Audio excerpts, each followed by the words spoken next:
जय श्री कृष्ण। तो आज हम नागों के लक्षण के विषय में बात करेंगे। देखिए, शास्त्रों में नाग कई प्रकार के बताए गए हैं, जिसमें ब्राह्मण नाग भी होते हैं, क्षत्रिय नाग भी होते हैं, वैश्य भी होते हैं और शूद्र भी होते हैं। मतलब कि जिस प्रकार से मनुष्यों में 4 वर्ण होते हैं, जैसा कि भगवद गीता में कहा गया है, चातुर्वर्ण्यम मया सृष्टम गुण कर्मा विभागशः, वैसे ही नागों का भी वर्ण होता है।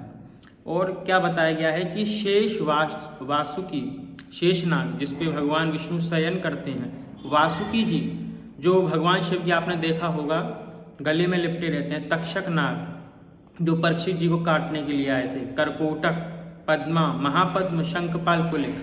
अच्छा, इन नागों की एक विशेषता होती है कि ये अकारण ही किसी व्यक्ति को डसते नहीं हैं, और यदि इन्होंने डस लिया, माने वो जो व्यक्ति है जिसको इन्होंने डसा है, उस व्यक्ति की जो मृत्यु है वो निश्चित है, होनी ही है।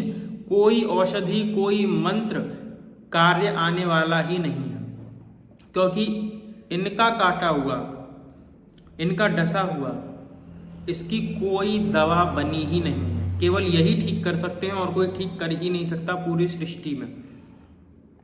ये 8 नागों में श्रेष्ठ बताए गए हैं। इन नागों में देखिए 2 ब्राह्मण बताए गए हैं, 2 क्षत्रिय, 2 वैश्य और क्रम से 2 शूद्र बताए गए हैं। 4 वर्णों के नाग 10 क्रमशः 10, 800, 500 और 300 फणों से युक्त हैं। भागवत पुराण में कालिया नाग आपने सुना होगा। भागवत पुराण में जब कालिया नाग की कथा आती है, उसमें भगवान श्री कृष्ण जिस कालिया नाग के ऊपर नृत्य करते हैं वो रमणक द्वीप से आया था। उस कालिया नाग के 101 फण हैं। जैसे 7 लोग ऊपर है, 7 लोग नीचे है, वहीं पे 7वें लोक में नीचे नागलोक भी है। उस नागलोक में कई सारे नाग रहते हैं, अलग अलग फणों वाले। किसी के 100 मस्तक हैं, किसी के 101 है, किसी के 1000 हैं। जैसे शेषनाग है, शेषनाग जी के 1000 मस्तक है, और कालिया नाग के कितने थे? 101। और 101 मस्तकों पर कोई व्यक्ति कहे कि क्या नागों की जो मणि है वो वास्तविक घटना है या पिक्चरों में जैसा दिखाते हैं वो सब असत्य है, इच्छाधारी नाग इत्यादि। तो देखिए, इच्छाधारी नाग जो होता है वो अपने इच्छा अनुसार रूप को बदल लेता है। और विष्णु पुराण में, गर्ग संहिता में, ब्रह्म विवर्त पुराण में, इन सब में स्पष्ट रूप से ये लिखा है कि जो कालिया नाग था वो इच्छाधारी नाग था। और भागवत पुराण में आप पढ़ेंगे तो भगवान श्री कृष्ण जब नृत्य करते हैं कालिया नाग के फणों के ऊपर, एक फण के ऊपर जैसे ही पादप प्रहार करते हैं, रुधिर निकलता है उसके मुख से और वो अचेत हो जाता है। फिर दूसरे उसके फण पे जाते हैं, फिर तीसरे फण पे, चौथे फण पे, ऐसे ही नृत्य करते हैं। वो एक एक फण से विष निकालते रहते हैं और उसके रुधिर बहता है, खून निकलता है बहुत ज़्यादा, उसको पीड़ा होने लगती है। ऊपर जो कालिया नाग है उसके लाल लाल लाल लाल मणियाँ थीं, लाल लाल मणियाँ एक एक मस्तक पे, 101 मस्तकों पे 101 सोचिए लाल लाल मणि। और ठाकुर जी जब नृत्य कर रहे थे उसके फण पे, तो ऐसा लग रहा था कि ठाकुर जी के चरणों की ललिमा और उसकी जो मणि है, उसकी जो लाल कलर की ललिमा है, उन आपस में मिल गई। और ठाकुर जी के पाद जो पद्म है वो इतने सुंदर लग रहे थे, उसका वर्णन नहीं किया जा सकता है। भागवत पुराण में वर्णन आता है।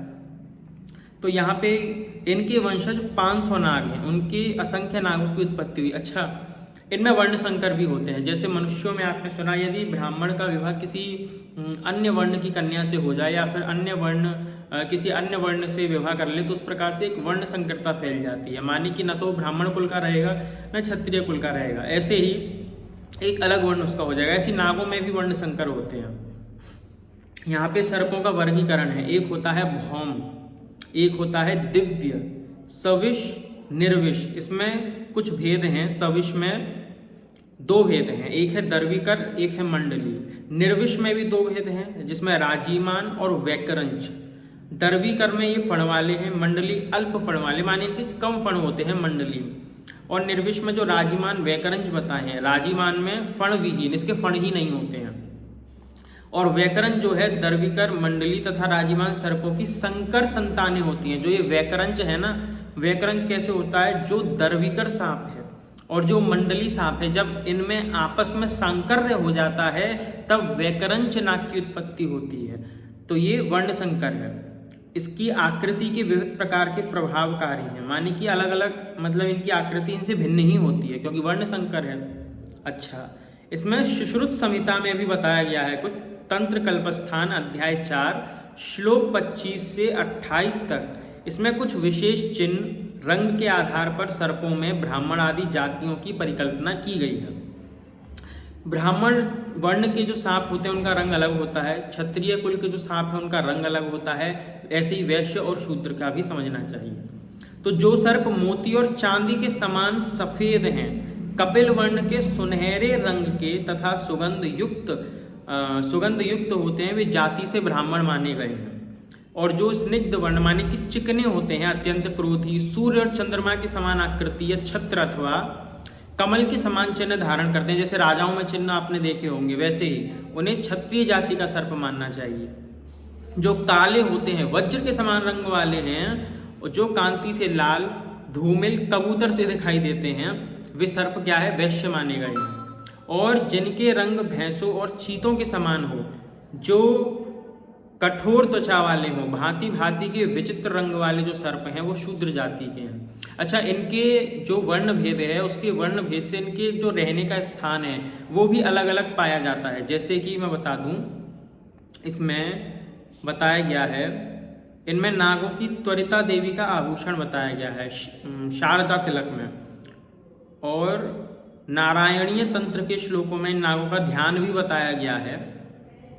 सर्प, फणी, मंडली, राजिल 3 प्रकार के माने जाते हैं। वात, पित्त और कफ प्रदान होते हैं। जैसे हमारे मनुष्य शरीर में जब आप यदि किसी डॉक्टर को अपनी नाड़ी इत्यादि चेक करवाएं, पहले वेद इत्यादि चेक कर देते ना, ऐसे हाथ में नाड़ी देख करके, तो उसमें आपका जो रोग है वो बता देते थे। आप में वात की वजह से ये रोग है, पित्त की वजह से ये रोग है, अथवा कफ की वजह से ये रोग है। ऐसे ही यदि इनमें से कोई सर्प आपको डसता है, किसी व्यक्ति को डसता है, तो उसमें वात प्रधान सर्प होते हैं, कफ प्रधान और जो है पित्त प्रधान, इस प्रकार से बताया गया है। तो इनके अतिरिक्त व्यंतर, दोष, मिश्र तथा दर्वीकर जाति वाले सर्प भी होते हैं। चक्र, हल, छत्र, स्वस्तिक, अंकुश के चिन्हों से युक्त होते हैं। गोनस सर्प विविध मंडलों से चित्रित, ये दीर्घकाय और मंदगामी होते हैं। राजिल सर्प के विषय में बताया गया कि ये स्निग्ध, ऊर्ध्वभाग, पार्श्व भाग में रेखाओं से सुशोभित होते हैं। व्यंतर सर्प मिश्रित चिन्हों से युक्त होते हैं, और इनके पार्थिव, जल संबंधी, आग्नेयी, वायव्य 4 मुख्य भेद और 26 अवान्तर भेद हैं।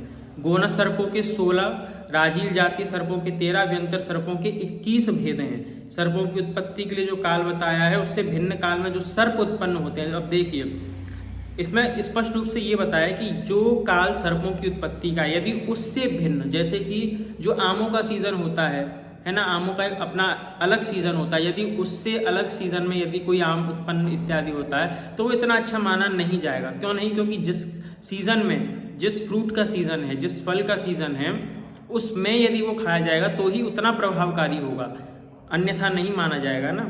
हाँ, ठीक इसी प्रकार से उससे भिन्न काल में सर्प उत्पन्न हो, व्यंतर माने गए हैं। आषाढ़ से लेकर 3 मासों तक सर्पों की गर्भस्थिति होती है।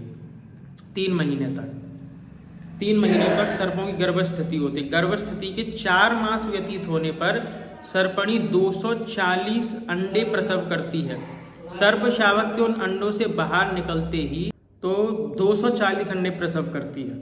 सर्प शावक के उन अंडों से बाहर निकलते उनमें स्त्री, पुरुष और नपुंसक सर्प भी होते हैं। तो इसमें लक्षण बताए गए हैं। सर्पगण उनके खा जाते हैं। कृष्ण सर्प आंख खुलने पर 1 सप्ताह में अंडे से बाहर आता है। उसमें 12 दिनों के बाद ज्ञान का उदय होता है। 20 दिनों के बाद सूर्य दर्शन होने पर उसके 32 दांत और 4 डाढ़ें निकल आती हैं।